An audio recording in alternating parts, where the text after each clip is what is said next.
Hey there, my internet buddy. You just made my corner of the web a little brighter. If this is your first visit, go ahead and hit that subscribe button and send this video to someone who needs a smile. Also, where are you watching from? I read your comments with popcorn in hand. Let's jump right in. When my wife of 5 years sat me down and asked if she could sleep with her CrossFit trainer, I didn't explode with anger. I got inventive. She framed it as a bold step toward honesty and a more open marriage, all while quietly planning a lavish weekend retreat with her new flame. Big mistake.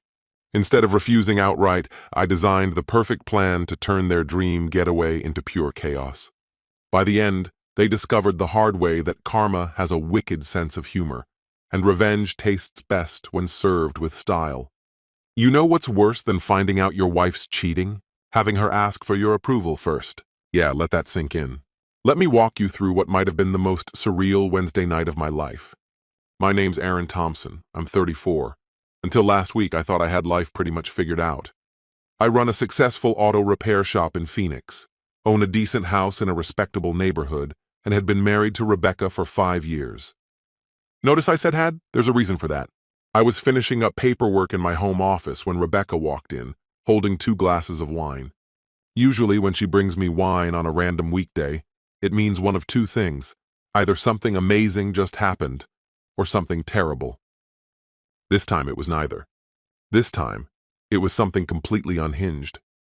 "We need to talk," she said, placing the glasses down. I nodded, half expecting she was finally ready to discuss the vintage Mustang project I'd been hinting at for months. Instead, she dropped a bomb so massive it made a nuclear blast look like a candle flicker.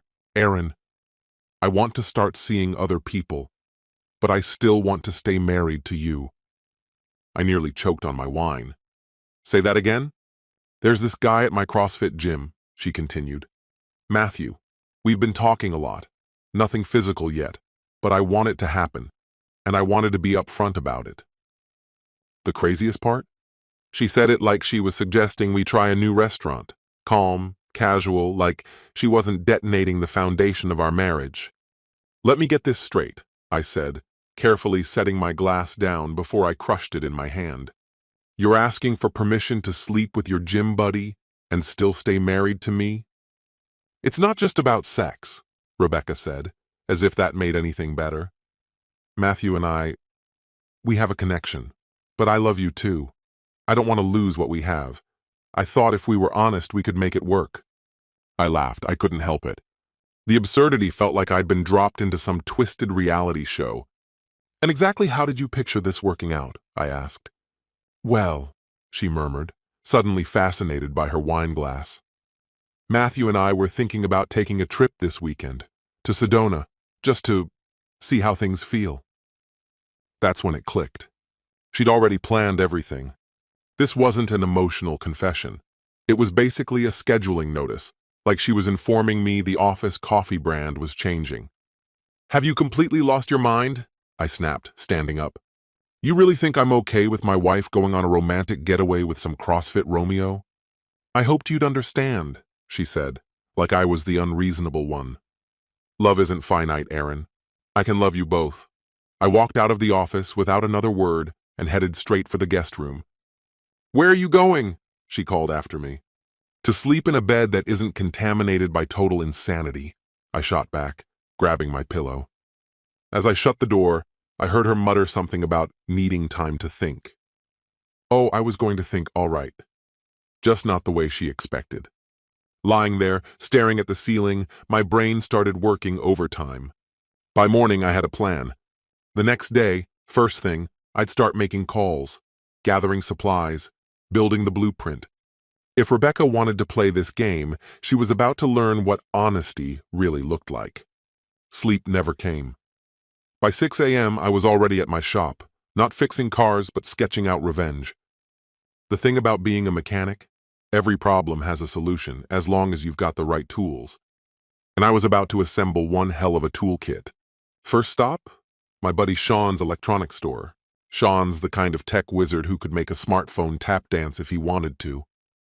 I explained the situation, and his eyes lit up like a kid on Christmas morning. "Voice-activated recorders," he said, pulling gadgets off the shelf. They'll run for days on a single charge. And this, GPS tracker, military grade, pinpoint accuracy within 3 feet. I left the store with 3 recorders, 2 trackers, and a phone monitoring system that would make the CIA jealous. Cost me about $2,000. But considering Rebecca makes double that at her fancy CrossFit studio, I saw it as an investment in the truth. By the time I got home, Rebecca was already gone for work. Flawless timing. The first recorder was planted near the house phone. Yes, we still owned one. Rebecca's grandmother refused to even glance at a cell phone. The second recorder found its home beneath the passenger seat of Rebecca's car, tucked so deep she'd never spot it. The third? Hidden in our bedroom. Years together had taught me that nighttime whispers were when people slipped, when they revealed more than they intended. Then came the GPS trackers. One went into her gym bag, the one accessory she carried everywhere like it was glued to her hand. The other I kept ready, a backup for emergencies. Monitoring her phone was trickier, but when you're footing the bills, certain doors open. Within an hour, I had every text, call, and email mirrored onto my screen. But the real treasure? Her laptop. Rebecca was predictable. One password for everything. Our wedding date. It used to feel sentimental. Now, just pathetic. A few minutes later, I stumbled onto a hidden email account. Dozens of messages exchanged with Matthew, stretching back 3 months. They'd been plotting this little heart-to-heart with me for weeks. "We need to be careful about this," Matthew had written. "Aaron seems rational. If we handle this delicately, he might come around." Rational? I'd show them rational. Their emails laid it all bare, even their upcoming Sedona getaway. Enchantment Resort, 2 nights, this Friday and Saturday. The kind of place where one night costs more than most people make in a week. How convenient. I started making calls. My lawyer, Martin, agreed to meet the next morning. Then I rang the bank and began severing every joint account we had. By midday, the credit cards were canceled and replaced with new ones under my name. Final move? I booked a room at Enchantment Resort 2, different floor, close enough to catch every signal my devices intercepted. Rebecca wanted transparency. She was about to drown in it. When she came home that night, I barely lifted my eyes from the laptop. She tried easing into a talk about processing last night's conversation. I brushed past her, retreating to the guest room. Let her think I was wrestling with a decision. Truth was, I was watching her messages to Matthew appear on my screen in real time. Difficult, she called me in one of them. She had no idea what difficult looked like. By Wednesday, my setup was running smoother than a pro race team. Every message, every whisper, every step, documented. Even then, I decided to offer her one last shot. Not out of hope, but so she'd fully comprehend what she was about to throw away. I found her in the kitchen, prepping her perfectly portioned protein meals. The irony wasn't lost on me, meal planning while scheming a weekend with Matthew. "Got a minute?" I leaned on the counter. "We need to talk about your little proposal." Rebecca's face brightened like she'd just crushed a CrossFit competition. "Of course, I'm glad you're willing to discuss it. Before you celebrate," I said evenly, "let's clear one thing up. Is Sedona still happening this weekend?" Her smile faltered, frozen mid-expression. "How do you even know about Sedona?" "Doesn't matter how," I replied. "Answer the question." "Yes." She straightened, bracing herself as if for a heavy lift. "Matthew and I wanted to go, to explore things in a neutral space." I couldn't help but laugh. "Neutral?" "A resort charging $2,000 a night isn't neutral when Matthew is footing the bill." Her eyes widened. "You've been spying on me?" "Focus," I said, voice calm and deliberate. "This is your last chance to walk away. If you go through with it, there will be consequences. Big ones." "Are you threatening me?" she asked, hand trembling around her protein shake. "Not a threat," I whispered. "Just honesty. Isn't that what you wanted? Complete honesty?" I stepped closer, locking eyes with her. "Here's mine. If you leave for Sedona with Matthew, this marriage is finished. No second chances, no negotiation." "You're being irrational," she snapped. "This doesn't have to destroy us. Matthew understands." "Matthew understands nothing," I cut in. "And clearly neither do you. Let me make this crystal clear, for the last time. This is the breaking point, the one final chance to pull our marriage back from the edge, cancel the trip, end things with Matthew. Maybe then we can try to repair what's left." Rebecca set her half-finished protein shake on the counter, crossing her arms tightly over her chest. "I can't," she said flatly. "This is something I need to figure out on my own. If you cared about me, you'd understand. If I cared about you—" A bitter laugh escaped me as I shook my head. "I've spent 5 years proving that I do. Guess that doesn't hold up against a weekend with your gym hero." "His name is Matthew," she snapped. "Won't matter what his name is after this weekend," I muttered, turning toward the door. "I meant what I said. This is your last chance. Think hard about it." "Why can't you just talk about this openly?" she called after me. I stopped at the doorway but didn't turn around. "Why can't you just stay faithful?" That night, I locked myself in the guest room, headphones in, listening as she vented to Matthew about how unreasonable I was. 20 minutes of them mapping out their getaway, every word recorded without their knowledge. Fine. If she wanted to play this game, I had my own pieces to move. I grabbed my phone and dialed Martin, my attorney. "Start preparing everything," I said. "We'll need the papers by Friday." The next day was for tying up loose ends. Rebecca thought she had this figured out, thought she'd already won. She was about to find out how expensive honesty could be. Thursday morning came like a punch to the chest, but I was already awake before dawn. Phase 2. Sean, my friend from college, had hooked me up with something specialized, tiny wireless cameras, small enough to disappear inside a hotel room. Over the line? Maybe. But Rebecca burned that line to ashes the second she decided Matthew was worth more than 5 years of marriage. First stop, my lawyer's office. Martin didn't need me to say a word. One look at me, and he knew it was go time. I laid everything out on the table. Emails, recordings, all the proof anyone could ever need. "Damn," Martin muttered, scrolling through the files. "She really went all out this time." "You don't even know the half of it," I said, sliding over a printed hotel confirmation. "Enchantment Resort, 5 stars, on his card. Meanwhile, she's draining our joint account for smoothies." The next hour vanished in paperwork. Divorce filings, plus one brutal addition, a moral turpitude clause that would wreck her when she read it. By noon, every page was signed and ready. Back at the garage, I tied up the last of my work and told my crew I'd need Friday off. Jordan, my lead mechanic, gave me that look, the one that says everyone already knows. Small towns talk, and Rebecca's new training partner wasn't exactly subtle. The background check I'd ordered on Matthew came in. Mr. Perfect Physique? 3 failed businesses, 2 bankruptcies, and enough debt to sink a ship. Suddenly, his interest in Rebecca, or rather her recently inherited trust fund, made perfect sense. And the kicker? He already had a wife, Julia Matthews, elementary school teacher. A quick scroll through her Facebook told me she'd be very interested in hearing about her husband's weekend plans. By the time Rebecca got home around 6, she was glowing, humming to herself, packing an overnight bag like she was heading to paradise.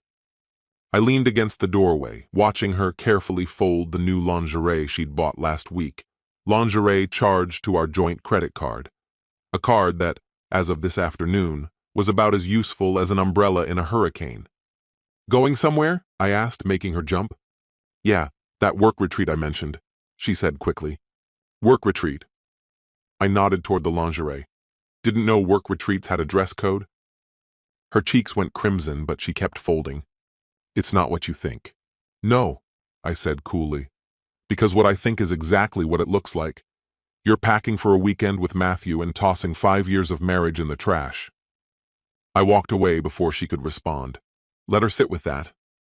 Tomorrow she'd drive off to Sedona, convinced she was clever, convinced she was in control. But this game? It was just getting started. Friday morning hit, and I was electric, bone-tired but sharper than I'd ever been. My gear was packed, the hotel room prepped, GPS tracker giving me her exact location. She was at the gym, probably squeezing in one last workout with Matthew before their big escape. I parked my truck about half a block from the house and stayed put, engine off, eyes locked on the front door. From the messages I'd intercepted, Matthew was scheduled to pick her up at exactly 1 o'clock. 2 hours on the road, headed straight for Sedona. Right on cue, a shiny BMW eased into the driveway like it owned the place. Figures. The guy probably thought that least status symbol made him some kind of high roller. Then Rebecca appeared. Not dressed for a retreat, dressed like she was about to step onto a red carpet. Her hair was different, styled with more care than I'd seen in months. And that dress? Nowhere close to her usual yoga pants and hoodies. My stomach clenched as Matthew leapt out of the car, rushing to grab her bags like some knight in shining armor. If there was an award for fakest gentleman alive, he'd win it hands down. And then it happened, the moment that turned my blood to fire. Right there in the middle of the driveway, Rebecca threw her arms around him and kissed him. Not a quick peck either, one of those movie poster kisses, the kind splashed across the cover of dime store romance novels. As if that wasn't enough, she turned her head, caught sight of my truck, and smirked. Yeah, she saw me. She wanted me to see. Her way of twisting the knife, slow and deliberate. They climbed into his car, laughing like they were off to some fairy tale getaway. What they didn't realize was they were driving straight into the eye of a storm. I sat there until their taillights disappeared before heading inside. Time to start phase 1 of the plan. First order of business, locks. I'd already arranged for a locksmith, no questions asked, quick as lightning. In less than an hour, every lock in the house was replaced. Rebecca's old keys, worth about as much as a screen door on a submarine. I didn't stop there, reset the garage code, reprogrammed the security system. Let's see her face when she strolls home Sunday and can't even get through the front door. Next, I made a phone call to Julia, Matthew's wife. She answered on the third ring. That conversation, oh, it got interesting fast. Mrs. Matthews? I said evenly. We don't know each other, but we need to talk about what our spouses are doing this weekend. Silence, sharp and heavy. Then her voice cut through like shattered glass. They're what? Cold enough to freeze the Arizona desert solid. Oh, you didn't know about their romantic little getaway to Sedona? I said. Funny, my wife swore up and down you were fine with it. The line went quiet except for her breathing. Then, softly, tell me everything. We talked for half an hour straight. Turns out she'd had her suspicions but never had solid proof. By the time I was finished, she was ready to take a sledgehammer to Matthew's perfect little world. Perfect timing, too. Divorce papers would land in his lap about the same time Rebecca got hers. Once we hung up, I packed my own bag and hit the road. The enchantment resort was waiting, and I had some adjustments to make to their love nest before they checked in. One perk of being a mechanic? Slip into a maintenance uniform and no one asked questions. By the time Matthew and Rebecca arrived, I'd already been through their room and set everything up. 2 hidden cameras with flawless angles, audio sharp enough to catch a whisper. 20 minutes of work, and I was back in my own room, laptop open, watching the feed in crystal clarity. Phase 2, Operation Kill the Mood.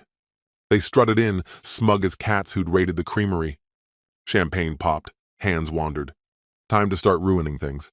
First move, a surprise couple's massage, courtesy of an anonymous benefactor. The look on Matthew's face when 2 masseuses showed up at the door? Priceless. Rebecca tried to turn them away, but they insisted. Session was prepaid and non-refundable. By the time they shut the door on them, the mood had evaporated, like trying to strike a match in a hurricane. Next, flowers. A huge bouquet of lilies, Rebecca's least favorite. Card attached. Happy anniversary, darling. Love, your husband. Matthew looked like he'd swallowed a lemon whole. And then came the pièce de résistance, a singing telegram. Full barbershop quartet, matching suits, cheesy harmonies. They burst into syrupy love ballads, every verse loudly dedicated, from a loving husband to his faithful wife. By the time the last note faded, whatever spark Matthew and Rebecca thought they had, gone. And I wasn't anywhere close to finished. From my concealed vantage point, I watched Rebecca prowl the confines of the hotel suite like a caged predator, her fury simmering in the aftermath of the latest disaster. This has Aaron written all over it, she muttered under her breath, her hands trembling with pent-up rage. But the question that gnawed at her wasn't if, it was how. How in the hell did he even find out where they were staying? Ever the peacekeeper, Matthew attempted to diffuse the tension by calling room service, convinced that a decent meal might restore some semblance of calm. Bad call, Romeo. The previous day, I'd made a few friends among the hotel staff, friends more than willing to accommodate special requests. Nothing illegal, nothing toxic, just pure chaos masquerading as hospitality. Menus scrambled, orders swapped, spices cranked to volcanic levels, fish substituted with beef, sauces no one asked for, everything subtly wrong in a way that couldn't be blamed on chance. By the third ruined delivery, Rebecca's patience detonated. "This is insane!" she shouted, flinging the menu aside. "Literally everything is going wrong!" "Oh, sweetheart," I thought, grinning at the live feed. "You're barely at the starting line. Cue the midnight encore." A thunderous knock shattered the brief silence they'd managed to find. Matthew opened the door to reveal a private investigator, my buddy Jordan in a thrift store suit, flashing a bogus badge and demanding answers about reports of suspicious activity. By the time Jordan wrapped his interrogation, any hint of romance between them was dead and buried. From my screens, I watched their argument spiral, stay and salvage the weekend, or admit defeat and leave. Pride won the vote. They weren't giving up yet. Fine by me. Round 2 was already in motion. Saturday dawned with a literal bang. At precisely 6 a.m., the construction crew I'd bribed launched emergency repairs directly above their room. Jackhammers rattled the ceiling like an earthquake. Bleary-eyed and staggering, they stumbled to breakfast, unaware I'd already flipped the switch on Phase 2. Remember those delicate little lingerie pieces Rebecca had packed for their romantic getaway? A dab of pepper extract turned them into wearable nightmares. The instant she slipped one on, she clawed at her skin as though she'd fallen into a poison ivy patch. "I'm having some kind of reaction," she cried, bolting for the shower. Matthew's expression, utter perfection, confusion, panic, and complete helplessness rolled into one. But I wasn't finished, not even close. That was just the warm-up. Next came the hotel manager, phoning Matthew mid-meltdown. "Sir, we're experiencing an issue with your credit card."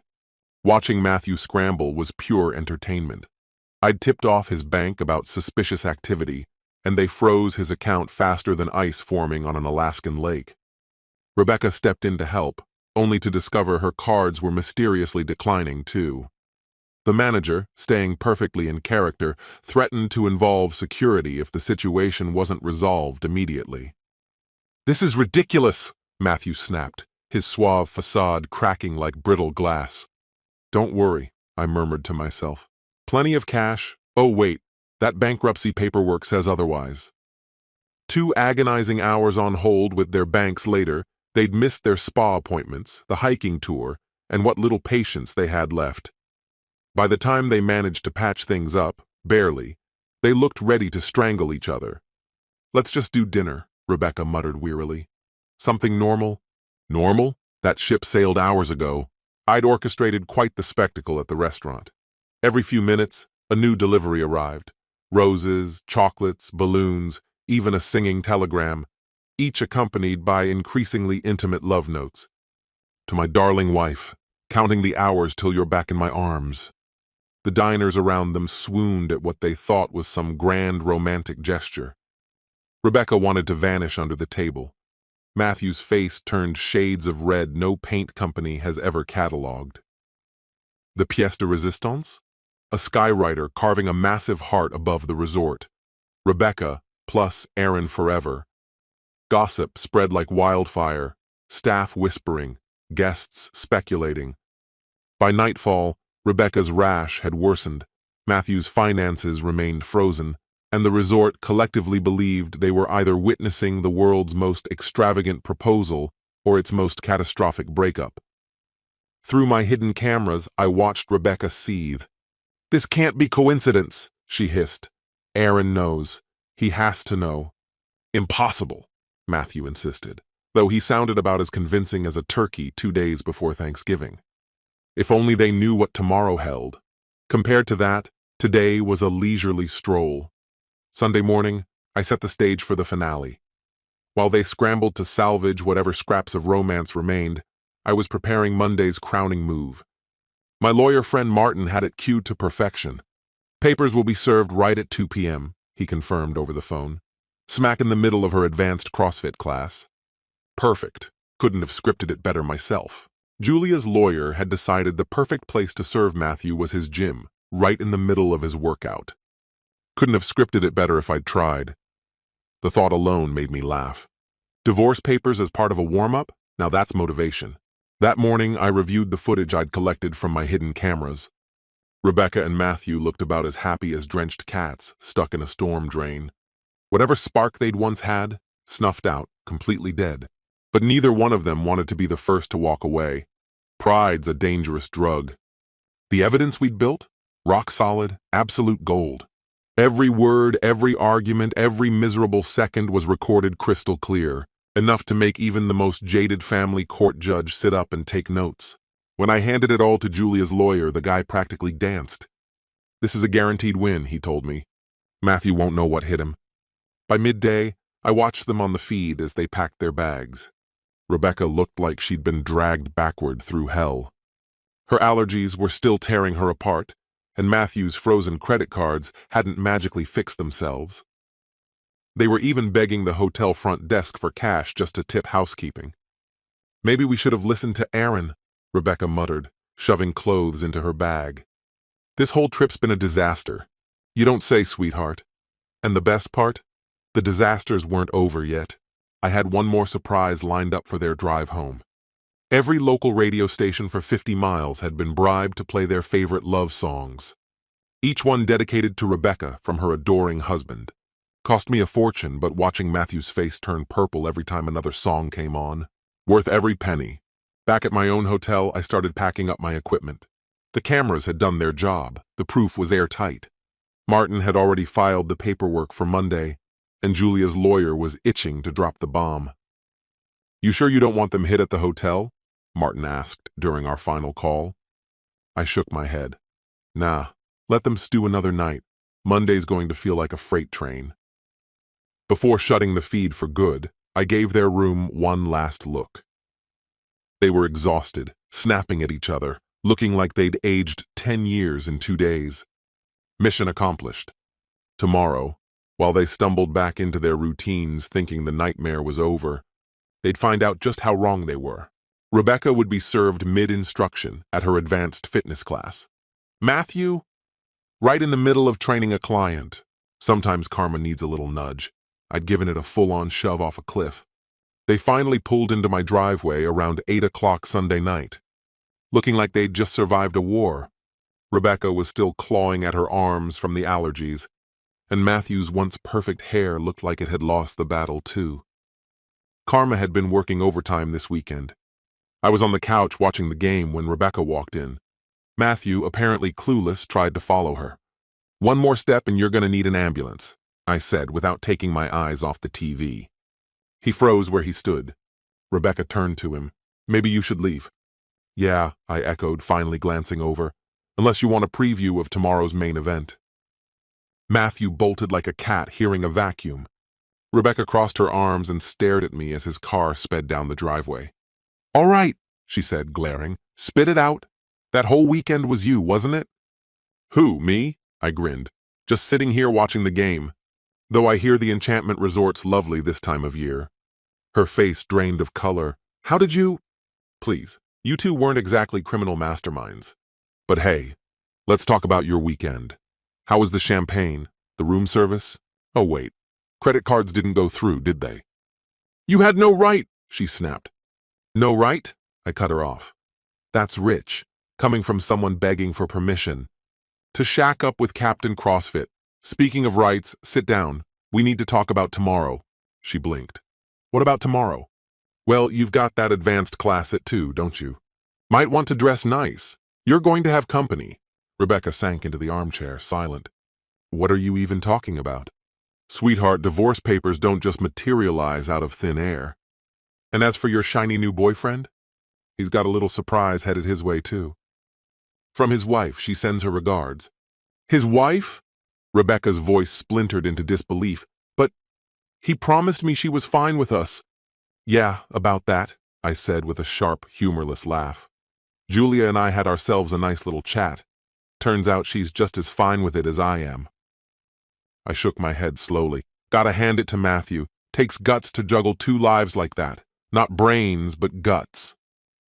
Rebecca's face shifted through a dozen emotions in the span of seconds. Shock, denial, anger, panic, like a soap opera playing at double speed. You're bluffing. Am I? I stepped closer, voice low and steady. Want to see the footage? The emails? The texts? I've got enough proof to bury you both deeper than 6 feet. You've been spying on us? She whispered. Call it what you want, I said. I prefer gathering facts. You were always begging for honesty, weren't you? Well, tomorrow, everybody's going to get exactly that. Her tears came then, real ones, not the rehearsed sobs she used when pleading for space to figure herself out. I made a mistake, Aaron, she said, her voice trembling. We can fix this. No, I said, my tone like ice. A mistake is burning dinner, forgetting an anniversary, booking a romantic getaway with your gym buddy and expecting my blessing. That's not a mistake. That's a decision, and decisions have consequences. What do you want me to do? She asked, barely above a whisper. Nothing, I replied flatly. There's nothing left to salvage. You made your choice the second you walked out that door with him. Tomorrow the papers will be at your sister's place. Your stuff too. I pulled her wedding ring from my pocket. The once pristine band was now bent and flattened. This, I said, holding it up, is what's left of us. Her eyes went wide. You ruined my ring? No, Rebecca, I said quietly. You ruined it. I just made it official. I turned toward my room. Oh, and don't bother stopping by after class tomorrow. The locks will be changed. Your code won't work. Better call your sister and figure out where you're staying. Aaron, please. We're done, I cut her off, shutting the door behind me. Enjoy the consequences of your honesty. Her muffled sobs filled the living room. Tomorrow was going to be chaos. But tonight I'd finally sleep, knowing I'd done what needed to be done. Monday hit like a freight train. By 1 in the afternoon, I was planted at the gym, front row seat for the carnage. Rebecca was in instructor mode, barking commands at her CrossFit crew like her whole life hadn't just gone nuclear. Matthew, across town, probably thinking he'd dodged the blast. Poor idiot. 2 o'clock sharp, Martin, my attorney's associate, walked into the gym cool as ice. Rebecca was mid-burpee demonstration when he called her name. The second her eyes landed on those papers, worth every sleepless night. Her perfect Fitspo mask cracked faster than an overbaked protein bar. What is this? She stammered. You've been served, Mrs. Thompson, Martin said evenly. Divorce papers. The gym fell dead silent. You could have heard a kettlebell drop. Then came the whispers, the phones coming out. Within seconds, the place buzzed like a hornet's nest. Across town, Matthew was getting served too. Julia's lawyer interrupting his personal training session with his most important client. Couldn't have planned it better if I tried. Correction, I did plan it better. By noon, both their phones were detonating with calls and messages. People living double lives never do well when their lies cave in. They panic, they scramble, they drown. I'd also sent the gym owner a highlight reel, carefully edited, nothing explicit, just damning enough. Rebecca's whole honesty-first brand didn't exactly align with the gym's family-friendly vibe. She was out of a job before her next class even started. Matthew? Julia didn't just file, she went nuclear. Her family's influence in the fitness industry ran deep. By sundown, Matthew's certification was under review, and his client list looked emptier than January resolutions. Rebecca blew up my phone. 50 calls, endless voicemails, walls of texts. The cycle was predictable. Rage, tears, begging, back to rage. The 5 stages of getting caught cheating, all in fast forward. The final touch? A neat little video package sent to every mutual friend and family member, tastefully edited, enough to tell the truth, not enough to get flagged as revenge porn. A week later, I sat across from Martin signing the last of the documents. Rebecca hadn't contested a single thing. She knew better. She didn't stand a chance. She'd moved in with her sister. Matthew's wife had taken him for everything, though everything wasn't much to begin with. Their little CrossFit love story? Dead on arrival. Another failed resolution destined for the trash. Martin looked up from the paperwork, shaking his head with a grin. "In all my years doing this," he said, "I've never seen anyone handle cheating the way you did." I rolled my shoulders in an easy shrug. No tension left in me. She wanted the truth. So I handed it over, unfiltered, down to the last painful detail. Hours later, the quiet of my home wrapped around me like a soft blanket. A cold beer rested in my palm as I sank into the stillness, letting it steady me. The rage that had flared earlier had burned itself out. In its place was something calmer, an unexpected sense of finality, almost relief. Rebecca had been the one chasing new dynamics in our relationship. Fine. Now she had all the space she needed to explore them, alone. As for me, I was done with the chaos. The house was mine again, my business was thriving, and next weekend I already had a date lined up with a yoga instructor who saw right through Rebecca's so-called honesty for what it really was. Revenge doesn't always come ice cold. Sometimes it's served with grace, with every receipt neatly tucked away. And karma, patient as ever, takes care of the rest.